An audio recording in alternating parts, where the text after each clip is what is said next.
So now we're on part 2 for another demonstration that the Samtec booth is showing here at Austin, Texas Embedded World, which has been absolutely fantastic. And again, I'm joined by my very, very good friend, Matt Burns. Robin, good to see you again. I feel like we haven't seen each other at least in a few minutes. In a few minutes, I know. I kind of think we should do that whole Arnie thing where I can press it yeah, there you go. We're all set. Kind of thing. All right, cool. Great, fantastic. So, again, we've got some cool stuff to show us. So please tell us what is going on here. So yeah, a few minutes ago we were just talking about the advantages of VITA 57.1, VITA 57.4, FMC, FMC+. FMC, FMC+, FPGA mezzanine card. So as you walk around the floor here at Embedded World, you'll see a number of FPGA development platforms, AMD, Intel, Lattice, Microchip.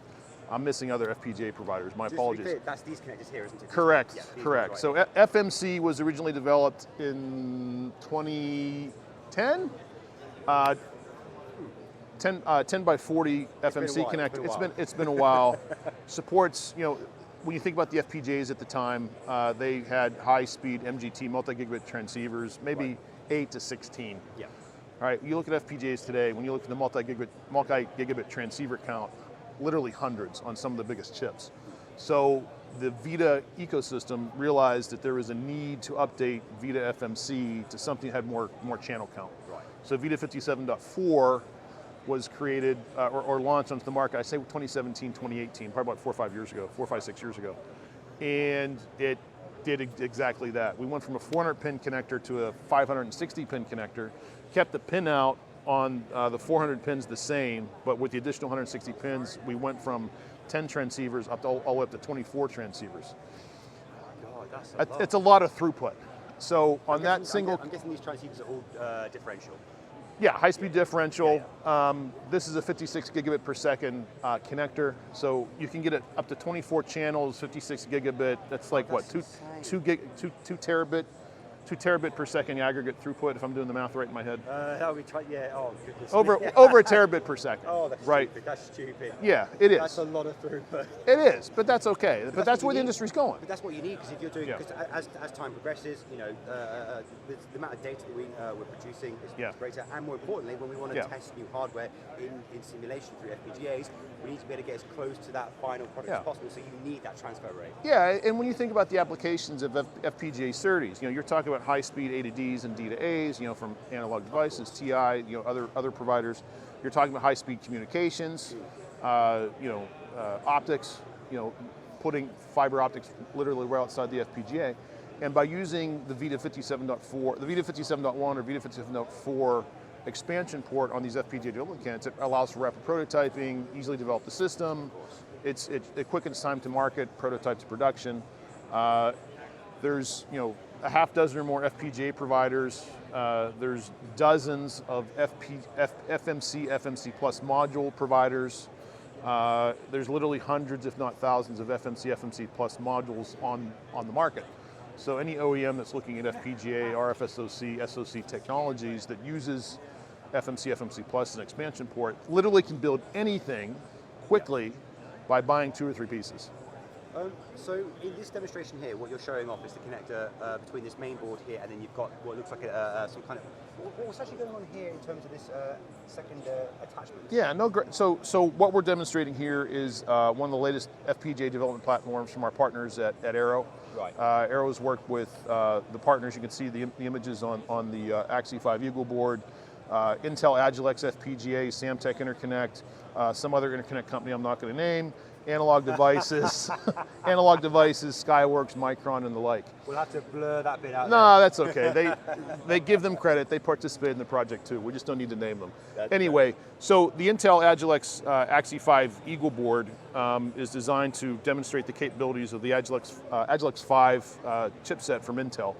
And on the board, obviously the Samtec FMC Plus connector. The module that we have there is actually, and the module that you have on the board is actually our FireFly Optical Transceiver FMC Plus card. Oh yes, right? I saw that last time. Exactly. Yes. So each of these, there's 4 modules on the FMC Plus card. Each module can support four channels at 28 gigabit, so 112 gigabit per module. On the card overall, we have up to 448 gigabit per second aggregate throughput. Okay, so let me just make sure. Okay, so you've got four fiber optic inputs. Yes. Right. each fiber optic input, does that have multiple wavelength channels for? It's a single wavelength, 850 nanometer. Okay, so think of one transmit per one fiber.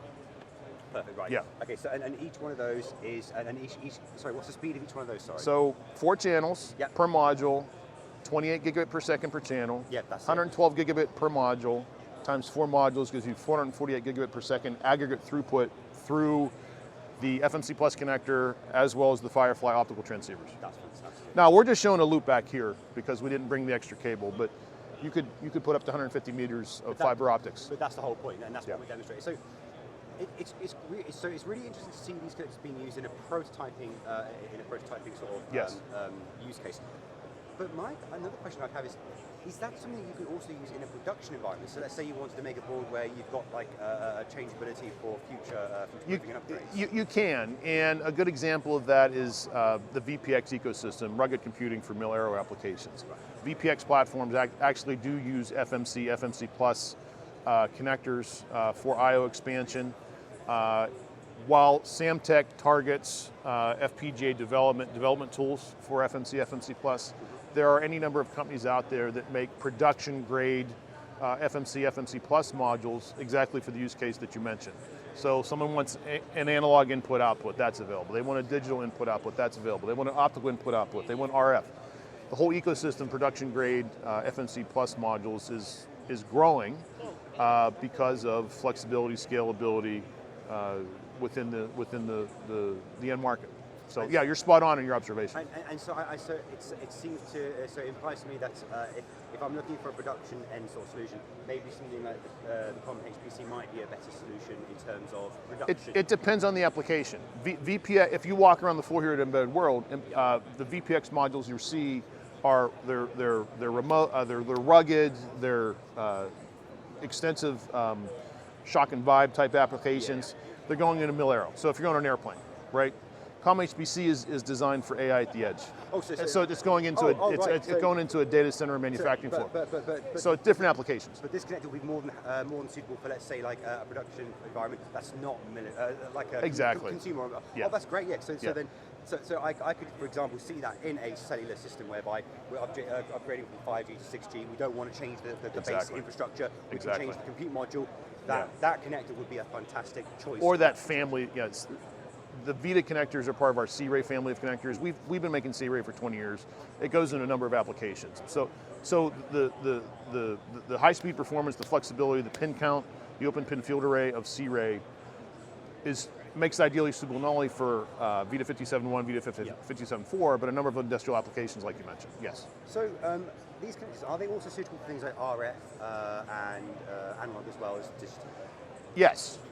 What we've seen is with the proliferation of phase array technology, phase antenna array technology, 5G front ends, MIMO, some of the defense applications, you need antenna arrays with 128 elements or 256 elements or whatever.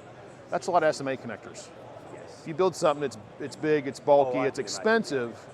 So instead of routing all those RF connections through an RF connector, we're seeing in the industry companies being interested using our array technology like C-Ray or other solutions we have to route all those RF signals through a pin and plastic connector. We have a technology we call analog over array that optimizes not only the interconnect but the PCBs that are on for RF performance. So everything that you and I have been talking so far in our first video and our second video today, we optimize the design for digital performance. That's right, yeah. But by optimizing for RF or analog, instead of looking at 56 gigabit digital data, we're looking at 14 gigahertz RF.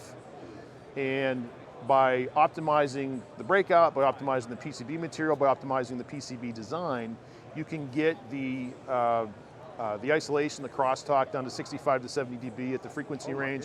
You can get the return loss beyond 15 dB, which are pretty standard specs for RF applications. Yeah, but well, considering you're doing it over a tiny connector where things like crosstalk is going to be a real pain in the butt, that's really impressive. Yeah.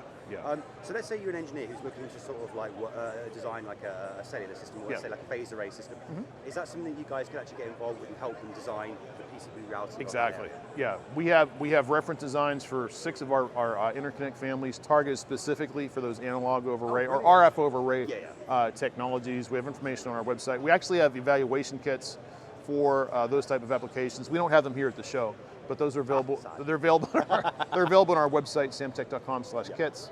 But yeah, that's the beauty. Honestly, Robin, I like the questions you're asking because it illustrates the flexibility of Samtec's open pin field array connectors. Yeah, and that's the thing, because even though like this connector might be like the industry tends to use it for, let's say, FPGA interconnects. For me, it's like I'm looking at that thing thinking, I could think of 100 things to do with that many pins. Like for example, I imagine you could also combine multiple of those pins to provide power. Some more of those could do basic GPIO. Some could do high-speed analog. That's exactly it. You can stick it all in one connector, which then goes onto one board, and then that board can be replaced as needed. And it's really, really cool to see some of this stuff. That's the advantage of open pin field array. One pin can be RF, analog, power, digital. Absolutely. It's entirely up to the designer. And kind of going back to what started our conversation, the fact that you have these open pin field arrays for any number of applications also make them suitable for industry standards. Because if you look at CommHPC or whatever, they have analog, they have power, they've got RF. It's especially with RF SoC technology, you can put all those signals on one connector to go from your carrier down to your SOM. Absolutely. And with these, so these the Vita42 types, that kind of looks similar to the larger ones, but it's kind of a bit more compact. Same concept, different application, but yes. And so what application would these be looking at then? Again, it's more mil-aero. More of a mil-aero application. It's rugged, shock and vibe. So these are designed for that kind of so it could also be industrial as well. Exactly. Fantastic. Exactly. And I suppose another question I then got for you is if people want to grab one of these kits to test your Samtec solution, where would they get these from? So the Axie 5 Eagle board is available from our distribution partner Aero. You can go to aero.com and find out information on the platform. You can find out more information on our FMC Plus module at samtec.com/kits. Fantastic. And actually, sorry, no. I thought we're done. You tricked me. You tricked me. I'm sorry. That wasn't the final question. I want to go back to ask you. Yeah, sure. You tricked me. I'm sorry. I did trick you. I apologize. That's all right. But my question was going to. It was about your analog over array. Yeah. Is that something that makes you a differentiator in the industry then? We haven't seen anyone in the industry that's doing or that's focused on those type of applications for open pin field arrays. That doesn't mean that anyone can't, but our competitors don't have to. It's kind of like, I would say it's almost like it's one of your specialties in the fact that you've done. I would say this is what then probably differentiates Samtec, is that you actually are doing the research on your own connectors to figure out what else you can do with them. It all goes back to sudden service, right? A lot of the technology that we come up is based on customer requests, right? Frankly, a lot of the design opportunities that I saw for this analog over array technology was based on some sales visits I made in South England a couple years ago. Oh, there you go. So we were talking with some of the leading vendors, not only in London but across Southern England, and numerous OEMs in that marketplace were designing technology for 5G.